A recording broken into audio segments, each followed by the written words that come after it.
Assalamualaikum warahmatullahi wabarakatuh. Kembali lagi di channel Hikmah Fajri. Baiklah, yang pertama saya akan memperkenalkan diri dulu. Perkenalkan, nama saya Hikmah Fajri, biasa dipanggil Hikmah. Saya mahasiswa Universitas Islam Negeri Imam Bonjol Padang, jurusan Sejarah Peradaban Islam, NIM 1711020114. Baiklah, pada kali ini saya akan menjelaskan sedikit tentang kondisi sosial masyarakat maritim di Pelabuhan Muaro Padang. Sebelum lanjut, kepada teman-teman diharapkan untuk meng-like, men-share atau mengomen. Baik, langsung saja ke materi. Indonesia merupakan negara terluas di Asia Tenggara. Negara 1000 pulau ini juga menempati urutan ke-15 dalam daftar negara terbesar di dunia. Selain memiliki wilayah yang luas, Indonesia juga dijuluki sebagai negara maritim. Ini karena sebagian besar wilayah Indonesia terdiri dari perairan. Negara Indonesia memiliki ciri-ciri negara maritim, yaitu memiliki kawasan laut yang luas. Secara geografis dikelilingi oleh perairan dan laut. Pada umumnya berbentuk kepulauan atau memiliki banyak pulau-pulau. Banyak penduduk banyak bekerja sebagai nelayan dan memiliki kekayaan alam dan laut yang besar.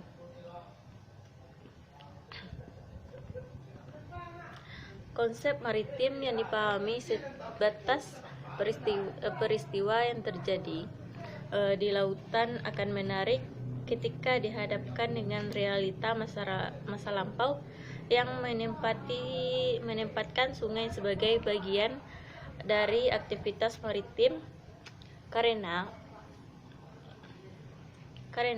peristiwa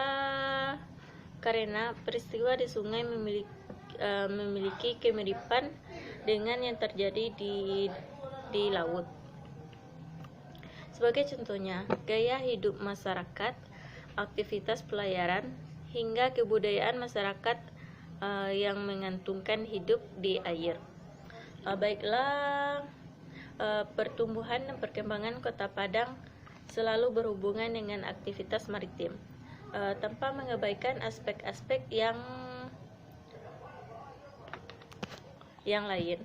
Pelabuhan adalah salah satu aspek maritim yang tidak bisa dipisahkan dari pertumbuhan dan perkembangan kota ini. Salah satunya adalah Pelabuhan Muaro Padang.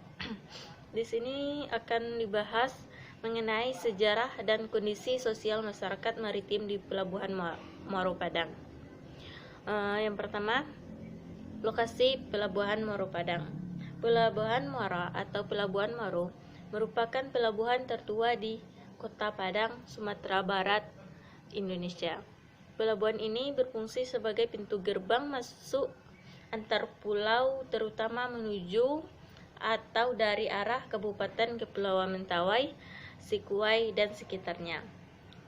Pelabuhan Muaro merupakan bagian dari kawasan cagar budaya Kota Tua Padang. Yang kedua, sejarah Pelabuhan Muaro. Pelabuhan buatan sesungguhnya terdiri dari dua bentuk utama. Yang pertama, pelabuhan yang dibuat dengan cara melengkapi pelabuhan alam yang telah ada sebelumnya dengan berbagai fasilitas. Yang kedua, pelabuhan yang dirancang dan dibangun secara khusus serta dibangun di lokasi yang baru.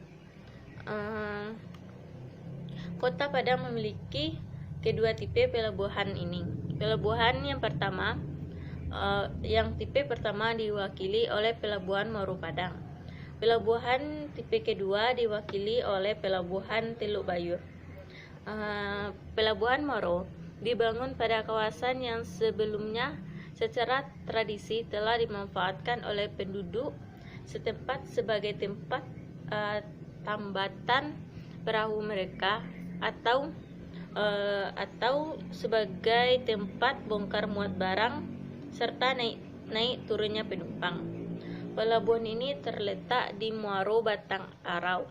Karena banyaknya endapan lumpur yang dibawa sungai dari daerah hulu, maka pelabuhan kapal dengan ukuran kecil yang bisa masuk serta melakukan aktivitas di pelabuhan ini.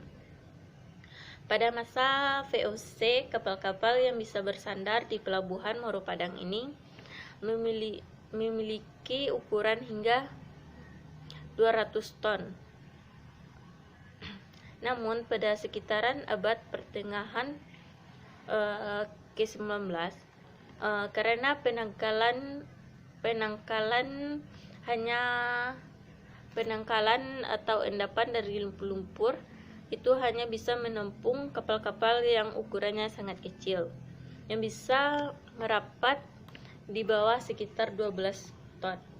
Pelabuhan Muaro ini dikembangkan secara serius oleh VOC Dermaga dibangun sebelah utara Muaro Sungai itu dilakukan pertama kali pada abad ke-17. Sepanjang sejarahnya dilakukan beberapa kali perbaikan dan penambahan jumlah kapal.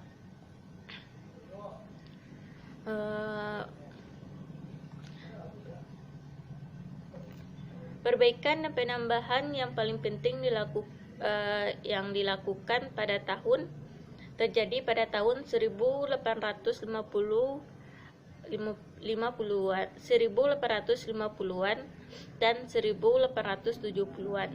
Pelabuhan Muaro juga dilengkapi dengan sejumlah fasilitas lain seperti pergudangan, staf sah bandar, dan menara suar. Jalan yang menghubungkan pelabuhan dengan kota besar yang lain juga tersedia cukup baik. Ketika pemerintahan Hindia Belanda membangun jalan kereta api, pelabuhan ini melintasi rel kereta yang menghubungkan jalur utama dan sangat memudahkan bagi mobilitas barang dan penumpang yang akan menggunakan Pelabuhan Muaro. Selanjutnya, kondisi sosial masyarakat maritim di Pelabuhan Muaro Padang.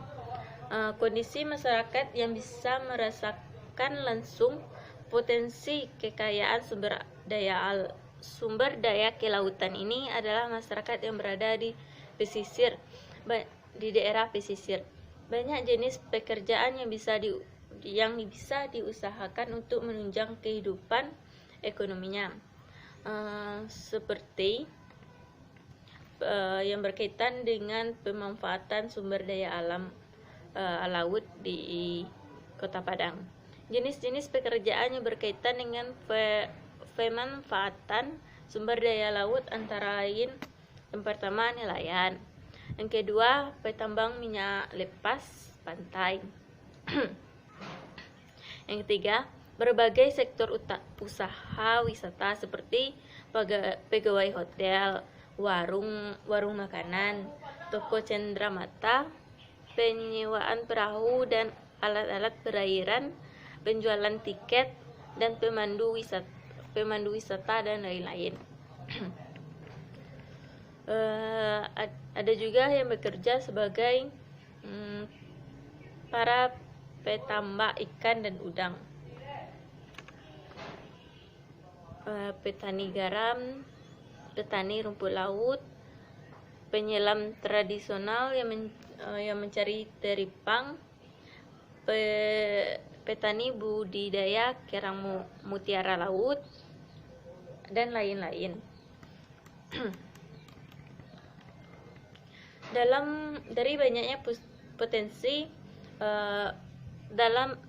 dari banyaknya profesi di atas, saya akan mengambil beberapa sampel profesi yang akan dijelaskan di presentasi kali ini. Yang pertama, saya mengambil profesi yang pertama adalah nelayan. Di dekat perahu Moro Padang banyak terdapat kapal-kapal nelayan yang bersandar. Dengan adanya peoperasian Pelabuhan Maro, tentu ada penambahan pemasukan dari hasil jual ikan para nelayan. Tetapi kebanyakan yang membeli ikan dari nelayan ini di sini adalah masyarakat lokal atau pedagang di sekitaran Padang. Begitu juga dengan profesi lain, yaitu di bidang usaha seperti warung nasi atau kedai nasi yang terdapat di daerah lingkungan Pelabuhan Maro Padang. Ada warung nasi yang berada di lingkupan Pelabuhan Maro Padang, yaitu warung nasi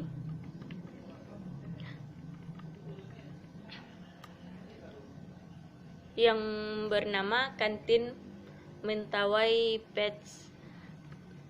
Kantin ini sudah dibuka sekitaran 10 tahun ke belakang atau sekitar tahun 2010. Kebanyakan pembeli adalah penumpang kapal yang berlabuh atau staf yang bekerja di kantor Pelabuhan Maro Padang. Tetapi dengan adanya virus corona atau adanya dampak dari virus corona ini membuat warung nasi ini mengalami kerugian atau pengurangan penghasilan sekitar 20% dari penghasilan biasa. Dan itu pun terjadi karena masa pandemi ini jumlah penumpang dibatasi dan banyaknya penumpang yang tidak melakukan keberangkatan ke pulau-pulau Mentawai. Pernah Pelabuhan Maro tutup selama 3 bulan karena tidak adanya penumpang yang berlabuh atau berangkat. Selanjutnya profesi yang saya ambil yaitu para penjual jagung bakar, pisang bakar yang berada di sepanjang jembatan Siti Nurbaya. Pasti sudah pernah mendengar kisah Siti Nurbaya, sebuah novel yang menceritakan tentang kisah-kisah yang tidak kalah menarik dari Romeo dan Juliet. Ini memang telah menjadi sebuah legenda. Novel karya Marah Rusli telah mengandung kritikan tajam terhadap adat istiadat dan tradisi Minangkabau pada zaman dahulu yang menerapkan letar sosial secara lebih gamblang. Para penjual atau pedagang yang berada di sepanjang jembatan Siti Nurbaya ini mulai membuka jualannya sekitaran jam 5 sorean sampai malam. Suasana sore sampai malam di jembatan Siti Nurbaya ini sangatlah ramai karena dari sore